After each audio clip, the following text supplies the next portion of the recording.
جن لوگوں کو ایک وائرل ویڈیو کو لے کر ان خوارجیوں پر رحم آ رہا ہے اور امن اور انسانیت کا چورج بیچ رہے ہیں، وہ یہ تصاویر بھی دیکھ لیں ذرا۔ کچھ عرصہ پہلے خوارج نے پاک فوج کے 5 جوانوں کو شہید کر دیا تھا جو اس وقت روٹین پیٹرولنگ پر تھے۔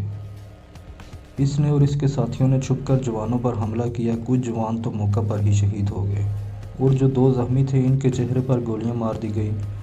آخر برداشت کی بھی کوئی حد ہوتی ہے، کب تک کوئی برداشت کرے گا، اور وہ اتنی بے دردی سے شہید کر دیے گئے۔ جوانوں نے گھنٹوں میں ان کو ڈھونڈ کر ان کی چمڑی ادھیڑ کر رکھ دی ہے۔ ویڈیو آپ کے سامنے ہے۔ ایک بات سب اچھے سے سمجھ لیں، جو خوارجی پکڑے یا مارے جاتے ہیں ان میں بیشتر CIA، را، NDS، موساد کے اعلیٰ درجے کے ٹرینڈ ایجنٹ ہوتے ہیں۔ ان میں پکڑے گئے امریکی اور اسرائیلی دہشت گردوں کی تصویر موجود ہیں جن پر بنے ٹیٹو آپ کو حقیقت چیخ چیخ کر بتائیں گے، جن کا کام پشتونوں کے بیس میں فوجیوں، سویلین، بازار، مسجدوں پر حملہ کرنا ہوتا ہے۔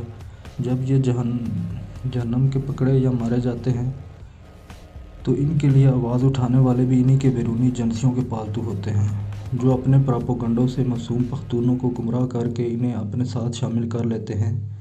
یہی وہ جنگ ہے جس کا ہم عرصے سے بتاتے آ رہے ہیں کہ کیسے ایک تیسرا شخص ہمیں آپس میں لڑوا کر تماشا دیکھ رہا ہوتا ہے۔ آج حقیقت آپ کو دکھا دی ہے، جنہوں نے نہیں دیکھی سنی آنکھوں سے کھول کر دیکھ لیں۔ غیر ملکی ایجنسیاں کن کن روپ میں ہمیں، فوج کو اور ہمارے محب وطن پاکستانیوں کو نشانہ بناتی ہیں۔ اس کے سہولت کار PTM سمیت بقاؤ مقامی لوگ ہوتے ہیں جن کو ترس آ رہا ہے۔ وہ یاد رکھیں ان کی چمڑی بھی ایسے ہی ادھڑے گی، باری سب کی آ رہی ہے۔